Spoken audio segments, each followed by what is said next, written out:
Hi, I'm Tina Kempling.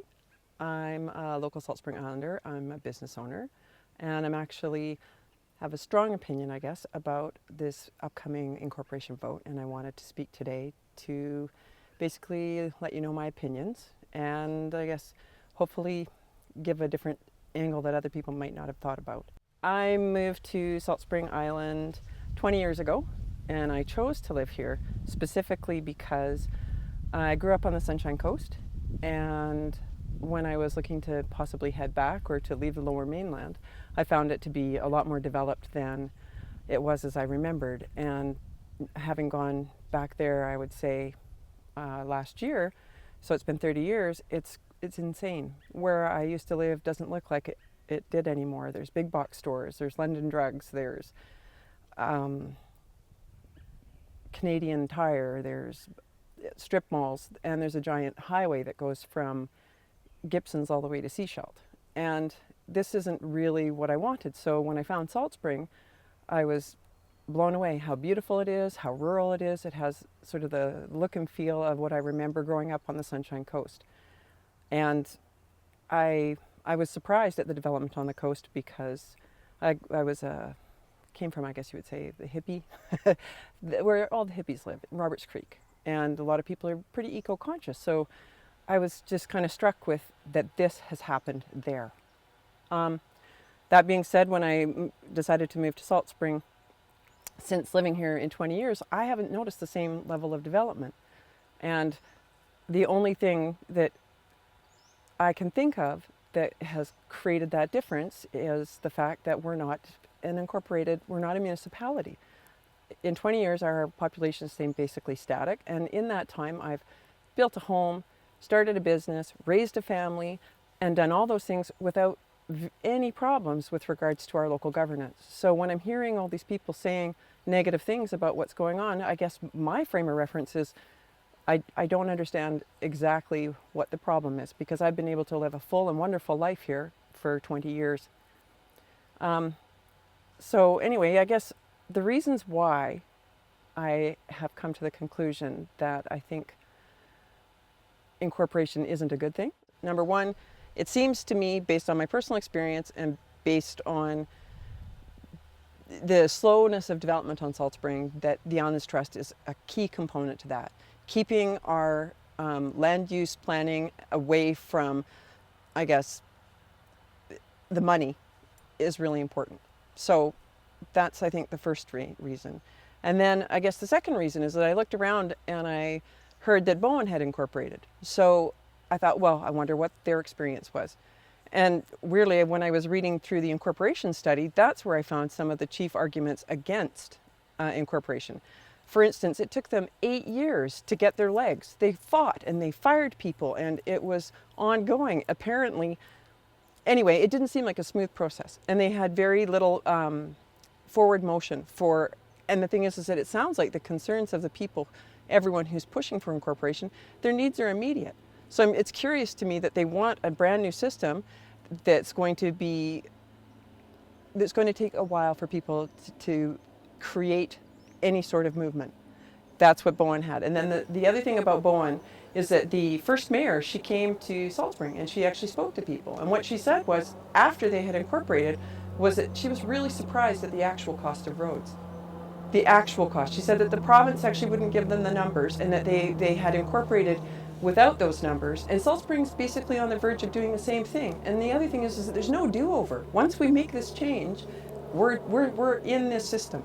So I think that for me, the small amount of trepidation, you look at your neighbors, you look at the people that have done what you've done, who's gone before, what their experience is. The other thing was, when I was on the internet reading about roads, people on Bowen are unhappy with the current state of their roads. I wondered, like, what's going on now? And I was on a forum, and there was a whole bunch of homeowners in there saying that their roads are terrible. They're in worse condition now than they were prior to incorporation.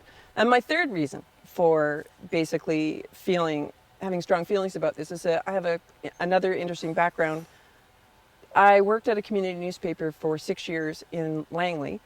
Langley has two municipalities. It has Langley City and Langley Township.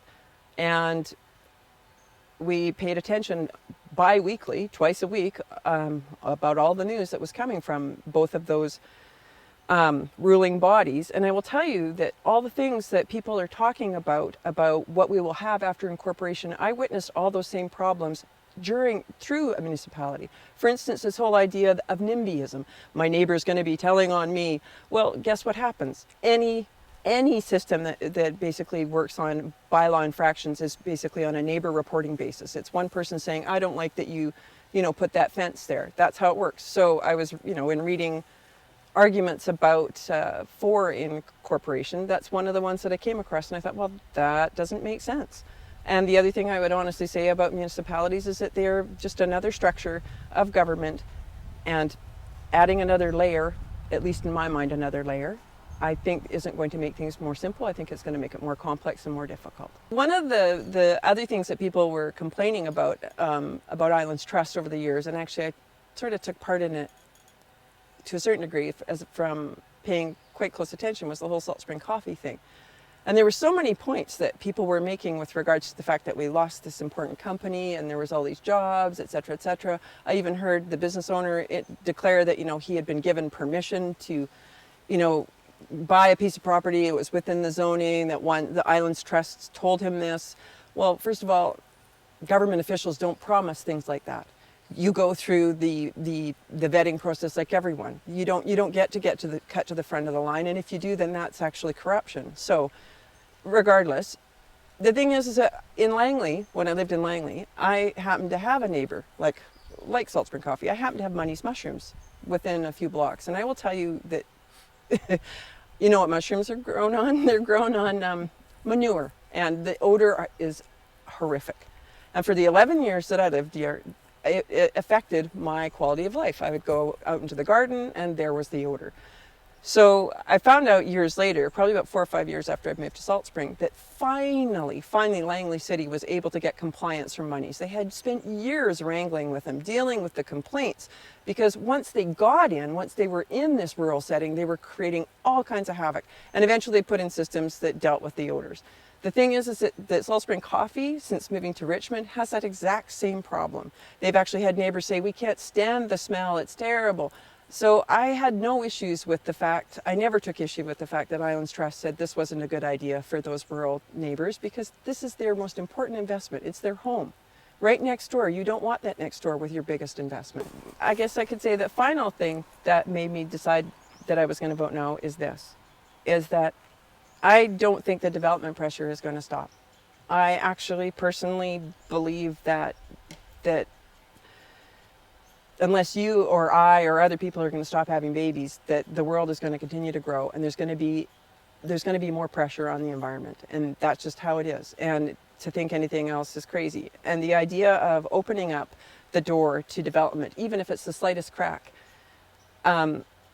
people will say, oh, we can vote in really good people. Well, look at the states. I think they're surprised. I'm surprised at what's happening there. I feel like I should, be taking out my marshmallows and, standing across the border as it burns. So the thing is that I don't want to see that here. I don't want to see my local community in any way change.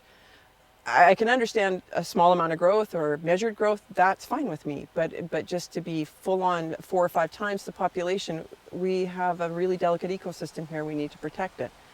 And pretty much that's why I want to vote no.